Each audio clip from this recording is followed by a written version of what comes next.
Gunsmoke, transcribed earlier today from CBS.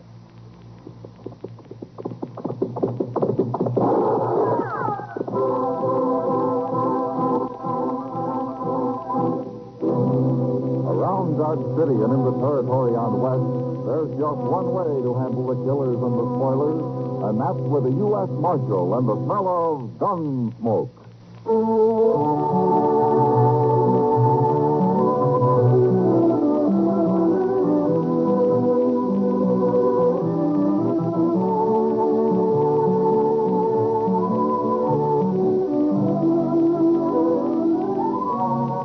Gunsmoke, starring William Conrad, the transcribed story of the violence that moved west with young America. The story of a man who moved with it. Matt Dillon, United States Marshal.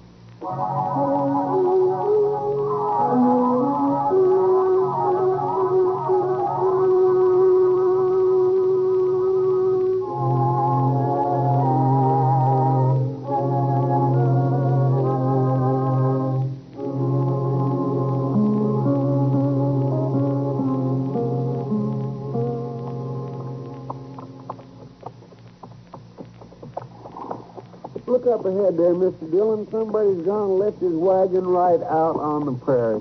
No, there's a man down in front of it, Chester. And it sure looks like his team went off and left him.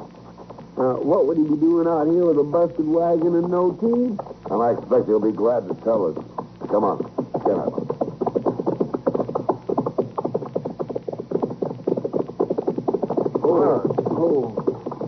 What? It's Mike Blocker. Yeah. Hello, Mike. Hello there.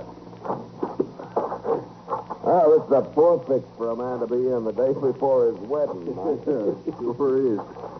Well, it'll keep me sober, Marshal, and Matilda will appreciate that even if I don't make Dodge tonight. What happened, Mike? Where's your team? Oh, Chester, we hit a hole back there, and the whiffle tree busted, and that team... They just run off like they was glad to get shed of the whole dang thing. Well, it must have been quite a hole you hit to do this. No, not much. Look here, Marshal. The bar's been sawed, happened too. Sure. It's them boys again. What boys? Them two crazy cowboys I hired on last fall. Plummer and Webb, you mean? Yeah. They've been funning me a lot lately. You mean this is just a joke? It's what they figured, I guess.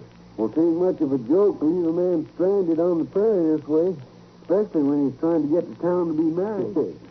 Now, this ain't so bad. Just yesterday, they cut the stinks on my saddle. Good thing the bronc got loose and bucked off before I could get mounted. I wish I were as even-tempered as you are, Mike. Well, Marshal, it don't pay to get mad. No, but it seems to me Plummer and Webb are going a little far with their jokes. Don't they want you to get married? I don't know. I never asked them. Oh, where are they now? Oh, they rode into Dodge this morning. Oh. They'd see me at the wedding. I had to bring the wagon so that I could carry Matilda back to the ranch. Well, we'll find your team for you. Maybe we can rig up a whiffle tree of some sort. You can buy a new one in Dodge. Oh, I'd be beholden to you, Marshal. You'll get to town in time for a drink yet. We'll ride along with you to see what you do, Mike.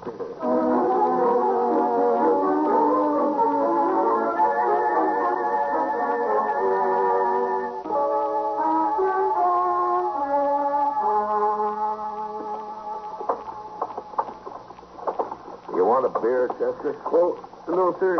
If you don't mind, Mr. Dillon, I think I'll go on down to the depot. The Santa Fe's about due, and I like to watch it come in. Oh, yeah. Well, I'll leave you here then. Sure do thank you, though, all the same. Well, I didn't say that I was buying. You'd have had to. I'm broke. Man has to be mighty careful of what he says around you. I'll see you later. Okay, sir.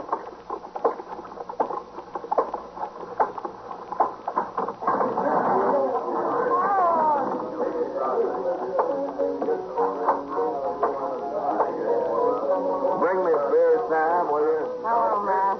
Hello, Kitty. Sit down. Yeah. Here, if it hadn't been for you and Chester, Mike Blocker never would have got to town today. He rode in an hour ago, and you already heard about it? Matilda told me. Oh.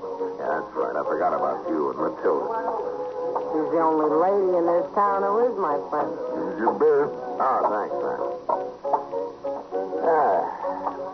You going to the wedding, Kitty? She insists that I do. You're pretty close friends, aren't you? Pretty close, Matt. I guess it's partly so she can talk to me about things she wouldn't even dare mention to her nice friends. Now, they're no better than you are, Kitty. Maybe not. But there are more of them in the long run. That makes a difference. Why'd you want to know about Matilda and me? Well, I've been wondering if there's any reason why either of those cowboys who work for Mike Blocker wouldn't want that wedding to come off tomorrow. Plummer and Webb? Yeah, that's right. You must have some reason for wondering about it, Matt. Well, man's friends always treat him a little rough before he gets married, but these boys have carried it pretty far. It's jealousy, Matt. No? Which one? Plummer. He and Matilda used to see each other once in a while. Till she met Mike and fell in love with him. Yeah. Has Plummer threatened her? Or Mike? He's afraid of Mike in spite of his gentle temper. Yeah, he should be. But he told Matilda he'd make as much trouble as he could. What kind of trouble? Anything that'll embarrass her, I guess. Like a chivalry, but real unfriendly. Now, they started their chivalry a little early. They even tried to get Mike crippled up a couple of days ago. Oh, I didn't know about that. Oh, nothing came of it, but I sure don't like to see anybody's wedding day spoiled. I think I'll look those two up and have a talk with them.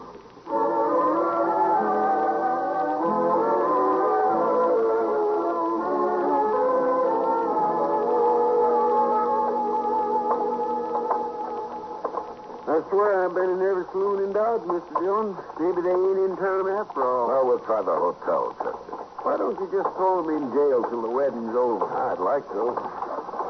Now, wait a minute. There they are. Yeah. It's them, all right.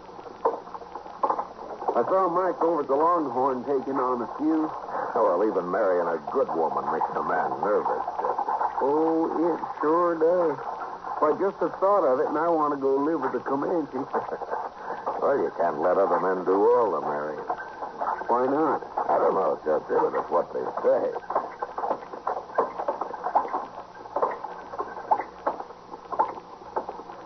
Hello, Plummer. Hello, Marshal. What's on your mind, Marshal? I seen you come all the way across the plaza. Well, I wanted to talk to you about the wedding tomorrow. Oh? You ought to be talking to Mike Blocker. He's the one that's getting married. We ain't, are we, Webb? No, we ain't. Did you think we were? All right, that's enough. You're not dealing with Mike Blocker now. You're dealing with me, and my temper's a whole lot quicker than his. No offense, Marshal. Webb didn't mean nothing. No, I didn't mean nothing. We're just in kind of good spirits. On account of the wedding and all. Oh, sure, you know how it is, Marshal. You call it good spirits to try to get a man hurt 2 days before his wedding? How? Cutting the cinch on his saddle? Oh. Mike told you. He did. He didn't seem to mind as much as you do, Marshal. Don't be fooled by that. If Mike ever does get mad, there's going to be trouble. And I'm telling you to leave him alone. Oh, we ain't going to do nothing. Maybe a little chivalry after the wedding, that's all. I don't want either one of you anywhere near that wedding. Oh, now, Marshal, we was invited. The invitation's off. You understand me? Oh, but Marshal... Shut up, Webb. He's the law. We won't go near the wedding if he says so. Oh, sir, we won't go nowhere near it. That satisfy you, Marshal?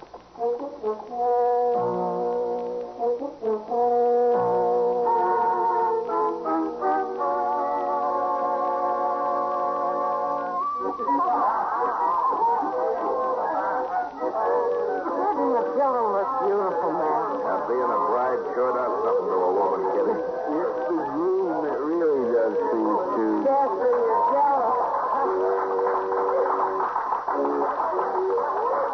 If you'll excuse me now, I promised her I'd rush to her room and help her get packed. You should see all the lovely new clothes she has. She's been saving for years. Yeah, I know. Mike told me. He's real proud. You're going to wait around to see him off, aren't you? Yeah, we'll be here. I couldn't get Chester away from that free liquor anyway. This liquor may be free, but it ain't too stout. I'm on my third glass, and I don't feel a thing. You don't have enough blood in you to move it around, Chester. That's your trouble. Well, I'd have plenty of blood if it wasn't for old quacks like you bleeding me every time I get a cold. I never bled a man in my life, and you know it. Well, maybe you didn't, but I sure have been bled by other doctors. Don't blame me if you're fool enough to let him do it. See, you know, Matt, I've always said if people would just stand up to their doctors once in a while, it'll improve the whole medical profession. Well, you may be right, Doc. Of course I might. I'm going to go see if that jug is empty yet. Yeah, I think Mike's drunk half of it himself. Take a look around outside while you're at it, huh, Chester? For Plummer and Webb? Oh, they haven't showed up yet, but they might be waiting. All right, sir, I'll do it. Oh, it's a nice wedding.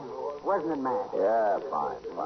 I brought some ammonia along in case Mike got too weak to go through it. His entrance was a little shaky, but he got his color back about the halfway mark. Matt. Huh? Oh, what's the matter, Kitty? Matt, it's terrible. That poor girl. What's happened? It's her clothes. All her new clothes. Matt, we went to her room to get a pack, and everything's been torn to shreds. What? It's a mess. And Matilda's up there crying her heart out. Plumber, I Of suppose. course we get it. Who else would? Poor girl. You better go back to her, Kitty. And don't tell anybody about it yet. All right, Matt. Hey, well, what are you going to do, man? Find Plummer and Webb and lock them up. Mike's pretty drunk, and I got an idea he won't take this joke as easy as he did the other.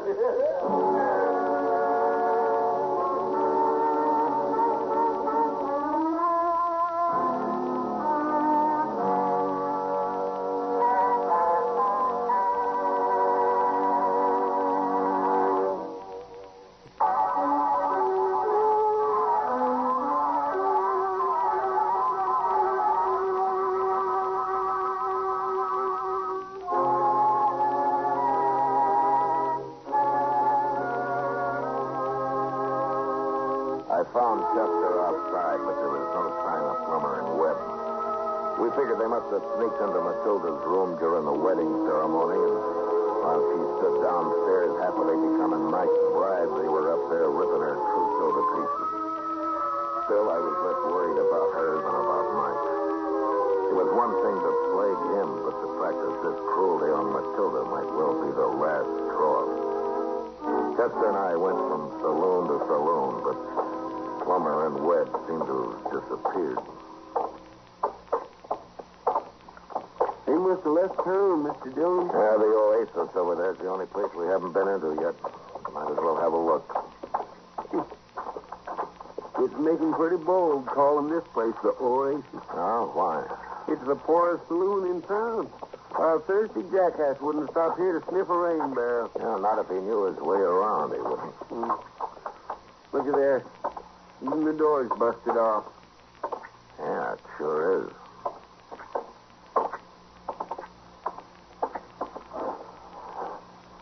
Mr. Dillon, this place is a wreck. Where is everybody? There's been a fight here, Chester. Oh, there's somebody. Look at his head. He's laying funny. What? Well, that's Webb. Yeah. He got his neck broke, Chester. Where'd that come from? They're behind the bar there. Maybe it's Plummer. No, that's not Plummer. Hey, get the beer off the bar and throw it on him, Chester. Yes.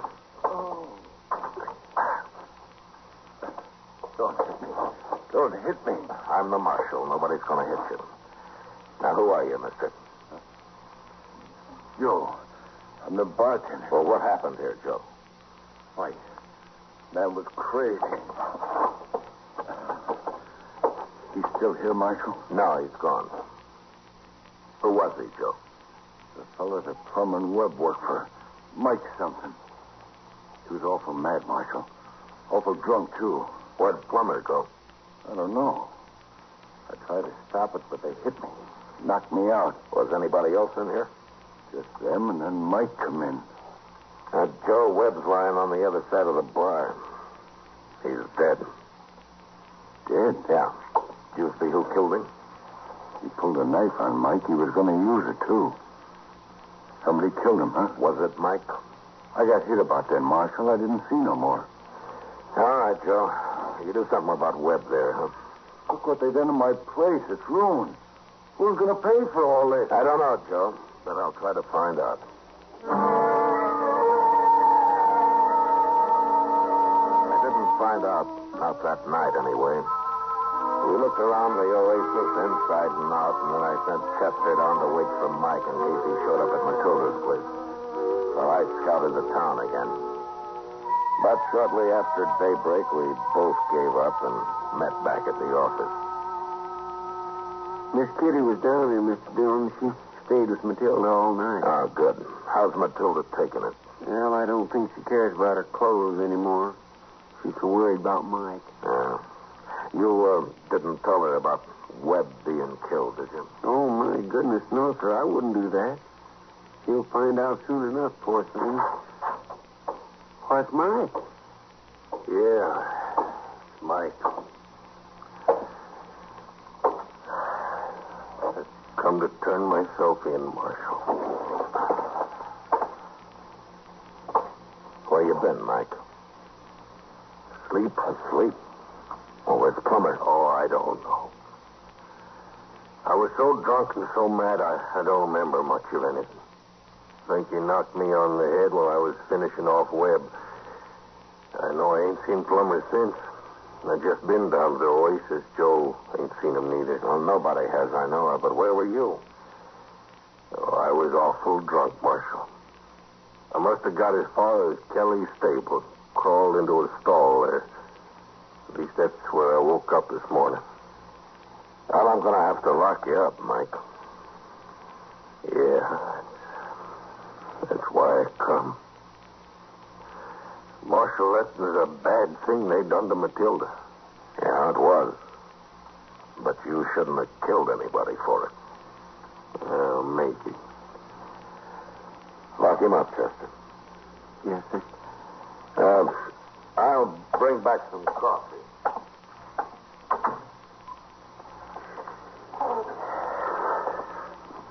This way, Mike.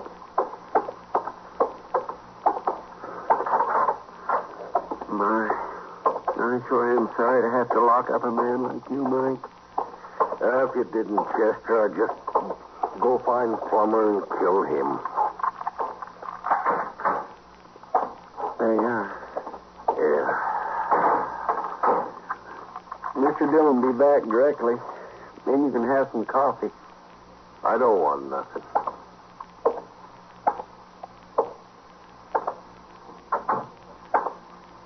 Don't move, Chester. Well, Plummer. I'll take your gun. Well, we've been looking everywhere for you. Are you glad you found me?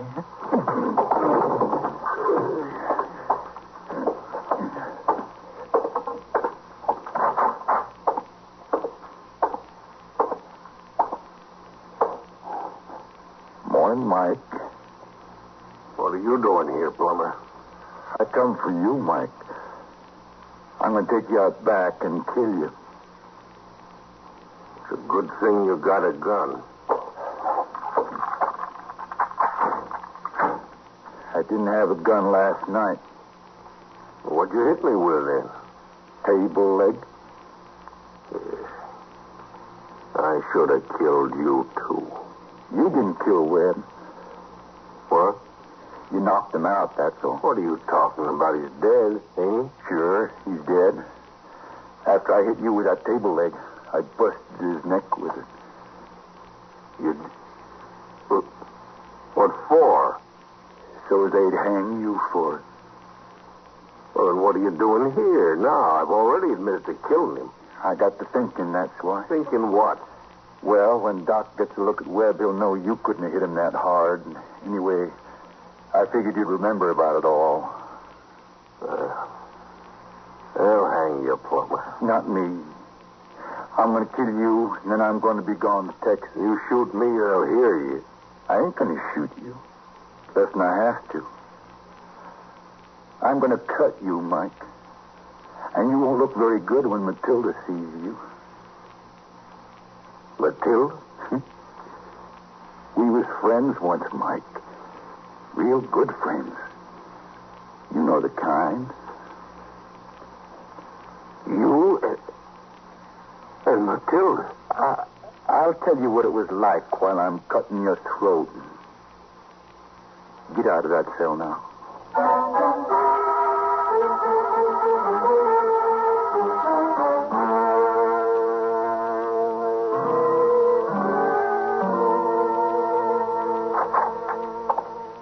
Chester, I got Chester. You all right? It was Plummer, Miss Dillon. He hit me.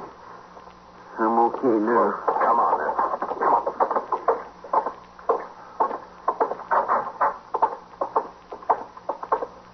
Mike's gone. Plummer must let him out. Let him out. Nothing. He's probably killed him. Let's look out back.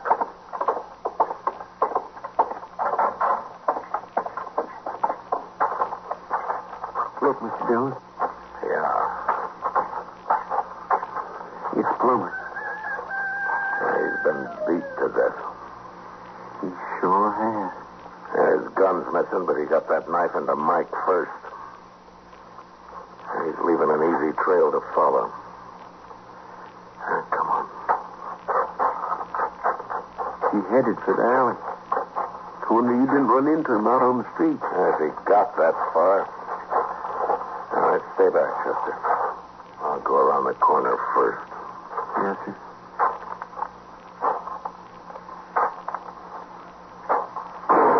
No, Mike!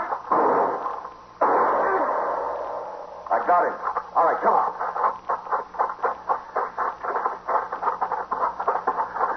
Mike, what did you shoot for? I didn't know it was you, Marshal. Thought maybe Plummer had come to. Now, Plummer's dead. You're not in very good shape yourself. He cut me a little before I got to him. Ain't bad, but I might have killed you.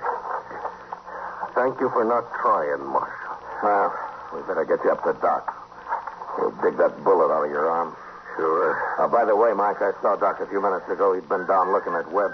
What did you hit him with? Oh, Plummer killed him. Told me so. He had a table leg, Marshal. Doc figured something like that.